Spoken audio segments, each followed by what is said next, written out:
Please rise. Call the case.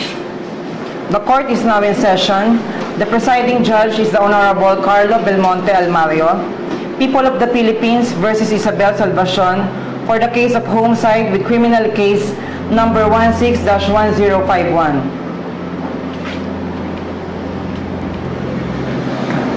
Naging magkaibigan ho kami ni Isabel dahil kay Javier. At nilagaan ko ho siya nung nabubuntis siya. So, naging close kayo. Friends. More than friends. Yes, Your Honor. I see. So, hanggang ngayon, tama? I mean, friends. Hanggang ngayon, friends.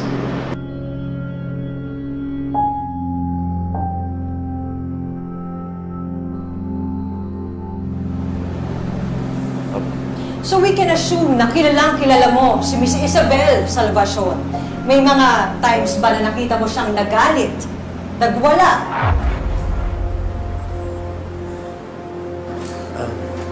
Normal lang naman sa tao yung nagagalit. Kapag may kaaway siya, sinasabi ba niya sa'yo? Kilala mo ba kung sino ang mga kaaway niya? Alam mo ba ang mga taong may galit siya?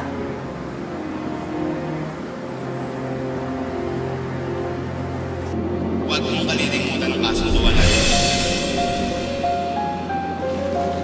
Hello, sino ka ba? Ha? Alam ko may nag-uutos lang sa'yo. Wala nag-utos sa akin. Basta gawin mo lahat ang sinasabi ko. Hindi. Mr. Ocampo, galit ba si Isabel Salvacion kay Josefina Pineda? Hindi mo ako tutulungan? Ipapakulong mo ko para sa isang bagay na wala naman ako kinalaman? Alam ko natatakot ka kay Scarlett. Dahil kahit pinapatay ka na niya, sa kanya ka pa rin kumakampi. Akala mo ba ligtas ka na? Hindi! Pero mas matakot ka sa akin dahil mas masama akong kalaban! Witness, please answer the question. You're under oath.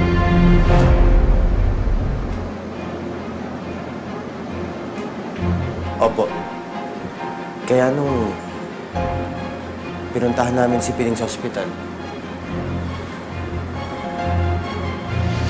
pinagbantaan niya to. Na mas matakot sa kanya dahil mas masama siya magalit.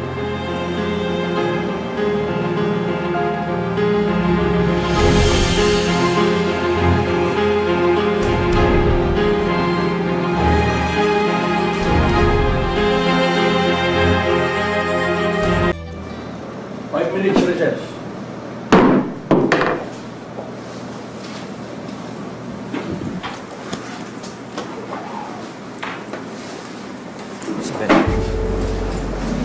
Isabel, I'm sorry. Alam ko hindi mo maintindihan yung ginawa ko. Naiintindihan ko. Traidor ka. Huwag kang lalapit sa akin, ha?